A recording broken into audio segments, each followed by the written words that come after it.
Okay, we are going to do a review of factoring today. So the first one is x squared plus 12x plus 32. So we need to think what two numbers multiply to 32 and add to 12. Well, that's going to be 8 and 4, and they're both going to be positive, so they add to 12. So x plus 8, x plus 4. Next one, what two numbers multiply to negative 8 and add to negative 2? So I'm thinking we need 4 and 2. And to get a negative 2, the 4 has to be negative and the 2 has to be positive. Next, what multiplies to 3 and adds to 4? That's 3 and 1, and they are both positive. Next, what multiplies to negative 16 and adds to 6?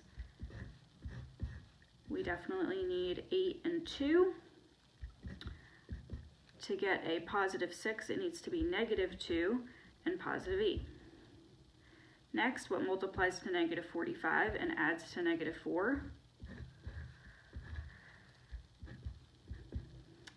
Definitely 9 and 5, and the 9 has to be negative, and the 5 has to be positive to add to negative 4.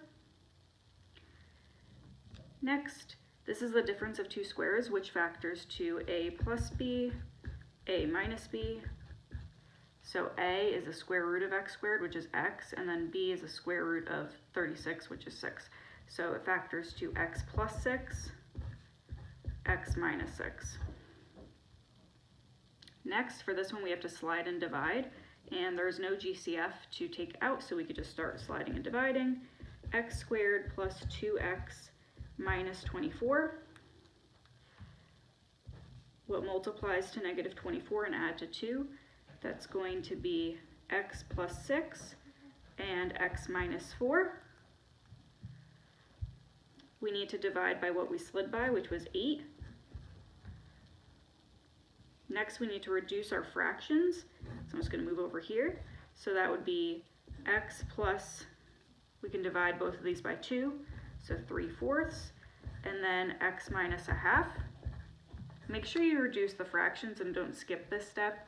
I've seen people try to do it in their head and then move things over, and then they wind up doing it backwards. So now we can go bottoms up. So it's going to be 4x plus 3 and 2x minus 1. Next, for this one we have to slide and divide again, and there's nothing to pull out, so we can just start. So we have x squared minus 5x minus 6.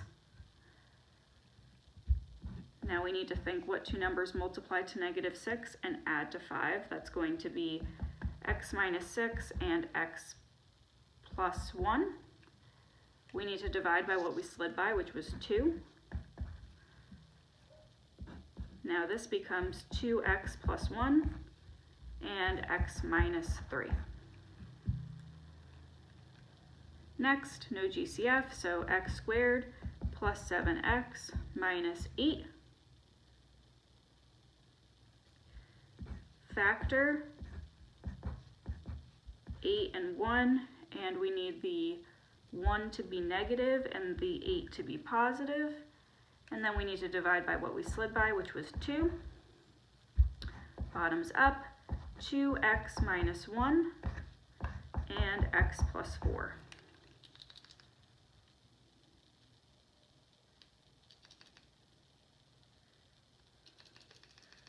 My pencil is out of lead.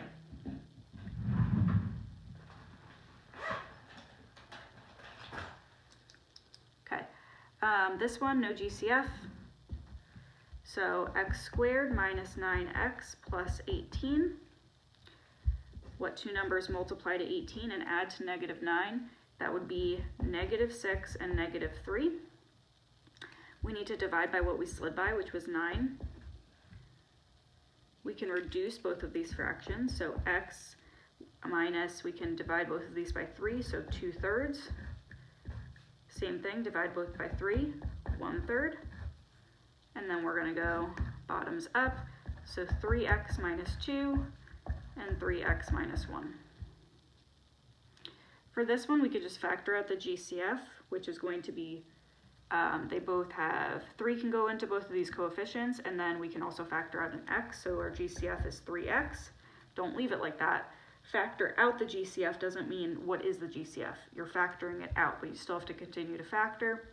So if I factor out a 3x, I'm left with 2x plus 3, because that would multiply back to that.